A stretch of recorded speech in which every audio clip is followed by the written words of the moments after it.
ہم نے پاکستان کی تاریخ میں اس سے کمزور ترین حالت زار سپریم کورٹ کی نہیں دیکھی ہے۔ اپیل کے لیے ان کا وقت آئے گا۔ وزیر قانون صاحب کو میرا مشورہ ہے اپنے میاں صاحبان کے لیے یہ موقع بچا کے رکھیں۔ جب بھی ملک میں نظام عدل بحال ہوگا تو یہ کیسز، تمام کیسز جو کرپشن کے ہیں، بدعنوانی کے ہیں یا اختیارات کے ناجائز استعمال کے ہیں، ان تمام کیسز کو تاثر جائزہ لیا جائے گا۔ انشاءاللہ ہم روڈوں پر بھی آئیں گے اور دوبارہ دکھائیں گے کہ پاکستانی قوم جو ہے وہ گولی کے زور پہ یا ڈنڈے کے زور پہ یا اختیارات کے ناجائز استعمال کے ذریعے 25 کروڑ عوام کو ایک مافیا جو ہے دبا نہیں سکے گا۔ یہ حکومت نہیں ہے، مافیا بیٹھی ہوئی ہے، کہیں سیاسی محاذ پہ ہیں، کہیں عدالتی محاذ پہ ہیں، کہیں بارڈر پہ ہیں۔ اب تو شہروں میں یہ لڑائیاں ہیں، دلی محلے میں لڑائی ہیں، پورا معاشرہ انحطاط کا شکار ہے۔ جب حکمرانی اس انداز سے ہوگی، جب 26ویں آئینی ترمیم کے ذریعے آئین پاکستان کا نشر ہوگا اور عدلیہ میں اب جو ہو رہا ہے، جن لوگوں نے 26ویں آئینی ترمیم کے لیے ووٹ دیا ہے وہ اب جا کے دیکھ لے سپریم کورٹ کی حالت زار۔ ایک بینچ کیس لگاتا ہے اور اگلے دن جو ہے کہتے ہیں کہ تبین عدالت، اگلے دن کیسی، کوئی اتنی بے یقینی کی صورتحال ہوتی ہے۔ ہم نے پاکستان کی تاریخ میں اس سے کمزور ترین حالت زار سپریم کورٹ کی نہیں دیکھی ہے۔ جوڈیشل کمیشن اگر نہ بنا تو آپ لوگ مذاکرات آگے کریں گے یا نہیں کریں گے؟ میری ذاتی رائے یہ ہے کہ جوڈیشل کمیشن کو جو ہے یہ ڈیمانڈ نمبر 2 ہونا چاہیے تھا۔ خان صاحب نے چونکہ فیصلہ کیا ہے، میرا خیال ہے ہمارا پہلا مطالبہ جو ہے وہ سیاسی قیدیوں کی رہائی ہونی چاہیے۔ رہائی حکومت سے نہیں مانگ رہے ہیں، رہائی ہم یہ کہہ رہے ہیں کہ دوبارہ جب یہ رہا ہوتے ہیں نئے کیس نہ بنائیں یا دوبارہ گرفتار نہ کریں۔ سر آپ کو دوسرا جو شو کاز ملا تھا اس کا کوئی تحریری طور پر وہ جو مجھے ملا تھا وہ تیسرا تھا اور اس کا میں نے جواب 2 دن پہلے دیا تھا، یہ میرے ہاتھ میں ہے۔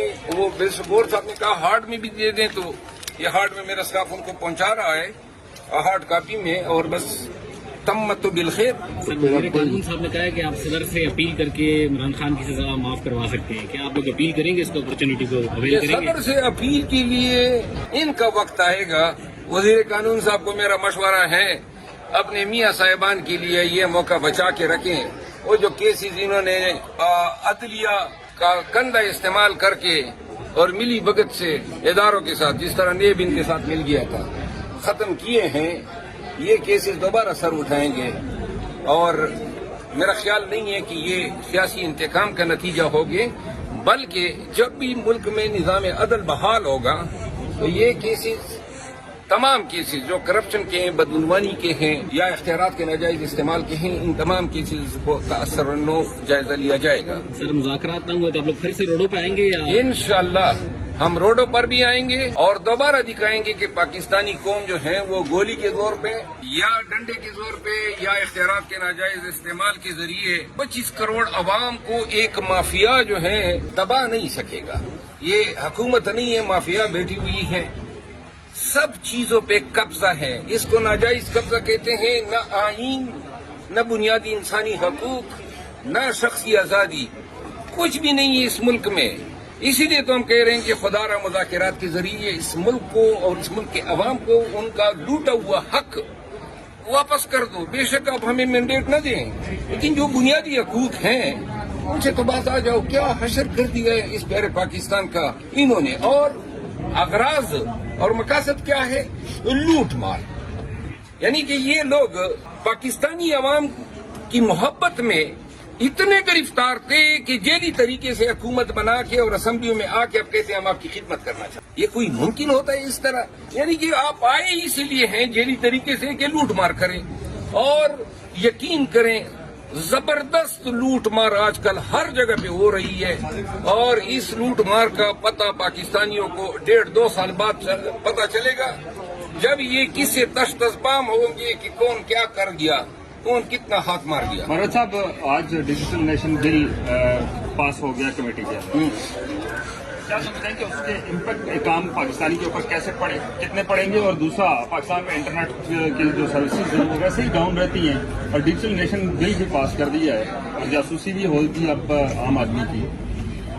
کہ جاسوسی تو عام آدمی کی پہلے سے بھی ہو رہی ہے، बिल पास करने की जरूरत क्या थी इनको? कौन सा नेट व्हाट्सएप है या कौन सा सोशल मीडिया अकाउंट है या कौन सी टेलीफोन लाइन है जो बग नहीं होती है? वो लाइन सोशल मीडिया तो छोड़ो, घरों में कैमरे जो हैं लगाए जाते हैं। पाकिस्तान में गेस्टापो वाली सूरत हाल है।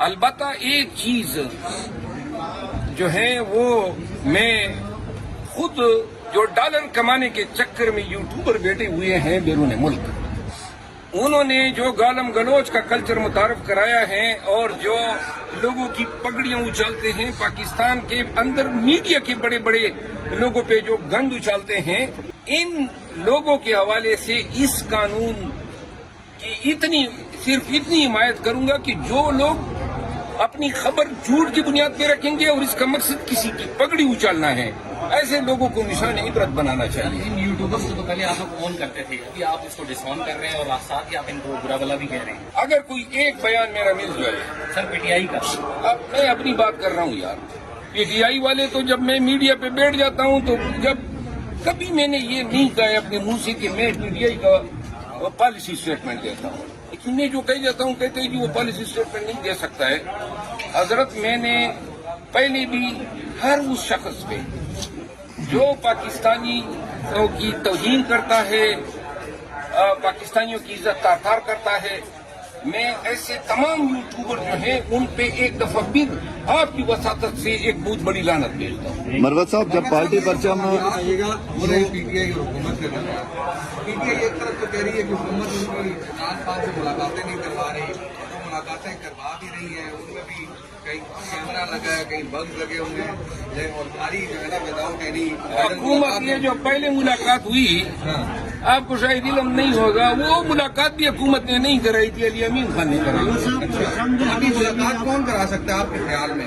दोबारा देखिए, स्पीकर साहब करा सकते हैं, लेकिन स्पीकर साहब शायद अपने पार्टी में भी कुछ दिफाई पोजीशन पे हैं, तो मेरा ख्याल है कि दोबारा अली अमीन खान को कहना होगा। अमेरिका के सदर ने हलफ ले लिए, अब इसके बाद कोई तब्दीली महसूस कर रहे हैं? तब्दीली हम महसूस नहीं कर रहे हैं, जिनको करनी चाहिए वो कर रहे हैं। आप क्या समझते हैं ट्रम्प के आने के बाद इमरान खान के ट्रम्प के आने के बाद जो है ना, ट्रम्प के आने के बाद लंदन प्लान करने वाले तमाम लोग सरकारी तौर पर यतीम हो गए हैं, लिहाजा अपनी खैर मनाएं। मरवत साहब, जब एक वक्त था पाकिस्तान, इमरान खान अपनी कौम को क्या पैगाम देते हैं? कौन से फैसले के बाद? ये जो अभी फैसला है ना, वो पैगाम तो फैसले ने खुद दे दिया है कि फैसले सारे इसी तरह हैं।